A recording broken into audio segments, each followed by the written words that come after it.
বলছেন আপনি? আপনি ফিরবেন না মানে? আপনি তো নিজের চোখেই দেখে এসেছেন ডাক্তারবাবু, ওনাদের সকলের কাছে আমি মারা গেছি। তাহলে আবার কেমন করে ওই বাড়িতে ফিরবো বলতে পারেন? কিন্তু কিন্তু ওরা তো সত্যিটা জানেন না। অপেক্ষাও তো কেউ করেনি আমার জন্য। মিসেস মল্লিক, একটা বিষয় আপনি মাথা ঠান্ডা করে ভাবুন। মিস্টার মল্লিক আপনাকে প্রাণের চেয়েও বেশি ভালোবাসেন। উনি থাকবেন কি করে আপনাকে ছাড়া? ঘাট শ্রাদ্ধের পর উনি নিশ্চয়ই সত্যিটা জানতে পেরেছেন, কারণ স্ত্রীর ঘাট কাজ তো স্বামীই করেন। উনি যখন মেনে নিয়েছেন আমি মারা গেছি, তখন আর নতুন করে ওনার জীবনে ফিরে গিয়ে ওনার বোঝা কেন বাড়াতে যাব বলুন তো? উনি নিশ্চয়ই নিজের হাতে আমার শ্রাদ্ধের কাজ করেছেন। এরপরে এই অবস্থায় আমি আর কিছুতেই ওনার জীবনে ফিরে যেতে পারবো না ডাক্তারবাবু। এটা অভিমান না রাগ? আপনি যা খুশি ভাবতে পারেন, কিন্তু আমার এই অন্ধকার জীবনের ছায়া আমি আর কিছুতেই ওনার জীবনে ফেলতে দেব না। প্লিজ প্লিজ মিসেস মল্লিক, এই কথাগুলো আপনি বলবেন না। আপনি আপনি একবার মিস্টার মল্লিকের পরিস্থিতি ভালো করে ভেবে দেখুন। ভেবেছিলাম বলেই তো নিজের জীবন দিয়ে ভালোবেসেছি। উনিও কিন্তু আপনাকে খুব ভালোবাসেন মিসেস মল্লিক। যে কোনো অবস্থায় উনি আপনাকে গ্রহণ করবেন, আমি এটা নিশ্চিত।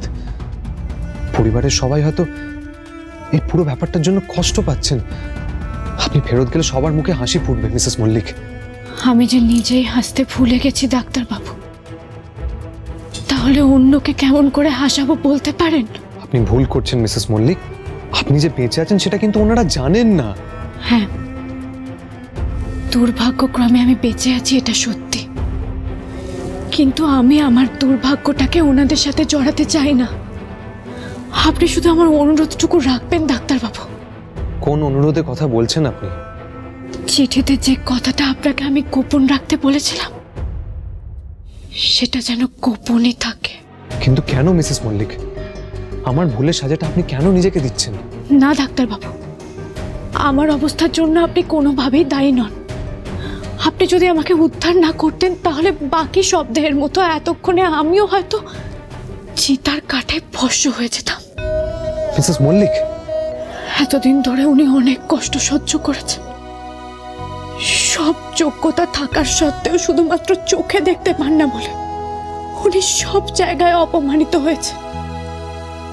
আমি চাই এবার উনি ওনার আটকে থাকা সব কাজ সম্পন্ন করুন। উনি ওনার জীবনটা আবার নতুন করে বাঁচতে শিখুন।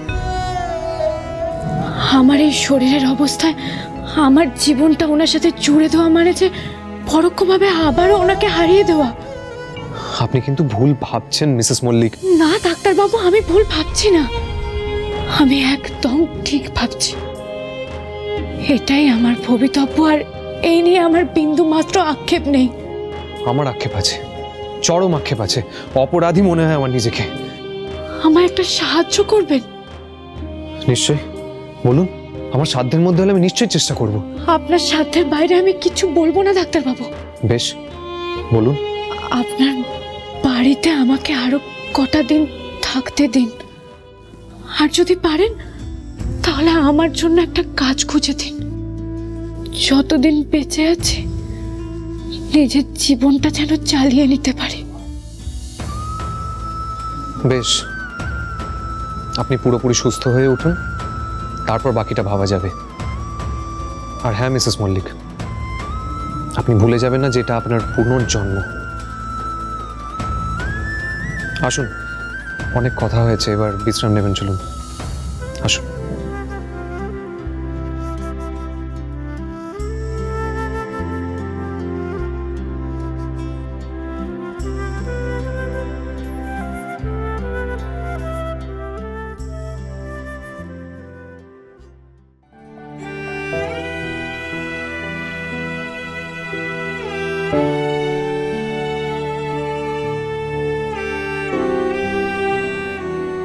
আপনার জন্য কোনো কিছু করতে পারলে কিন্তু আমারও ভালো লাগবে। যখন আমার জন্যই আপনার এরকম অবস্থা, তখন আপনার সমস্ত দায়িত্ব এখন থেকে আমার। আর কোনো কথা বলবেন না। আজকে সারাদিন অনেকক্ষণ অনেক কথা বলেছেন, এবার বিশ্রাম নিন। আমার খুব ভয় করছে মা, আর্য না এবার মিশমিকে ধরে ফেলে। মিষ্টি বানানো তো অনেক দূরের কথা, মিশমির মধ্যে চারু ছিটে পোটা পর্যন্ত নেই, পদে পদে হোঁচট খাচ্ছে মেয়েটা। প্রচুর তো খাবেই বড় বৌমা, মিশমির পক্ষে চারু হয়ে ওঠা কি এত সহজ? সহজ নয়, সেটা যে কত কঠিন তা আমরা এখন বুঝতে পারছি। এখন এটা ভাবলে আমাদের চলবে না, হাতে সময় নেই, সময় একদম হাতে নেই। যেভাবেই হোক আমাদেরকে মিশমিকে চারু করে তুলতেই হবে, এছাড়া কোনো উপায় নেই দিদিভাই। আমি জানি সেটা বানি, আমরা তো সবাই মিলে সেটাই চেষ্টা করছি, কিন্তু সেটা হচ্ছে কোথায় বল? আর্য তো কিছুতেই মেয়েটাকে মেনে নিতে পারছে না। কি করে মেনে নেবে বলো তো? আর্য যখন চোখে দেখতে পারতো না তখন থেকে ও চারুর প্রত্যেকটা মুভমেন্ট খুব ভালো করে চিনতো, ওর আচার আচরণ ওর সবটা জানা। কিন্তু সেটা ভাবলে চলবে না, আমাদের সব ভুলে কি এখন এগোতেই হবে? উফ, বললাম না তোকে, সময়টাই তো আমাদের হাতে নেই বানি। আর এই মিষ্টি বানানো নিয়ে জানি না এখন কি হবে। আমি আমার মনে হয় আপনি দাদাভাইকে হোলির পুজোর কথাটা বলে না ঠিক করেননি। দাদুভাইকে দেখলে না, হোলির পুজো হবে না শুনে দাদুভাইয়ের মুখটা কেমন শুকিয়ে গিয়েছিল। আমি বুঝতে পারছি ঠাম্মি, কিন্তু এই মিষ্টি বানানোর ঝামেলাটা তো থাকতো না বলুন।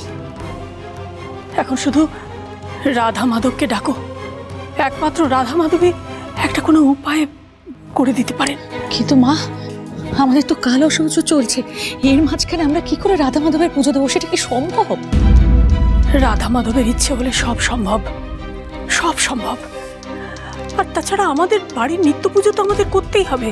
আর তাছাড়া বাড়িতে কেউ মারা গেলে একটা সত্যনারায়ণের পুজো দিতে হয়। হোলির দিন আমরা না হয় সেটাই বড় করে দেব, কিন্তু সেটা নয়, আমি একটা অন্য কথা ভাবছি। কি কথা মা? আমাদের রং খেলার নিয়ম নেই। তাহলে তখন আপনি আর্যকে কেন এই কথাগুলো বললেন বলুন তো? কি করব বলো তো বৌমা, আমি কি করব? দাদুভাই চারদিকে আমরা এমন একটা মিথ্যে সাজিয়ে রেখেছি, এত সব নিয়ম কানুন মানতে গেলে সেই নিয়মটা কি আমরা টিকিয়ে রাখতে পারবো? দাদুভাইয়ের কথা ভেবে, শুধু দাদুভাইয়ের কথা ভেবে আমি ওর কথায় রাজি হয়েছি, কিন্তু তার সঙ্গে যে মিষ্টি বানানোর কথাটা এসে পড়বে সেটা আমার মাথাতে একদম আসেনি, একদম না। মা মা দেখুন, আমাদের পরিবারে একটার পর একটা এরকম ঘটনা ঘটে যাবে সেটা কি কোনোদিনও আমরা ভাবতে পেরেছি? না আমাদের মাথায় এসেছে বলুন? আমরা কি কোনোদিনও ভাবতে পেরেছি দিনের পর দিন আমরা এইভাবে আমাদের ছেলেটাকে ঠকিয়ে যাব? দিদিভাই, এইভাবে বলো না দিদিভাই।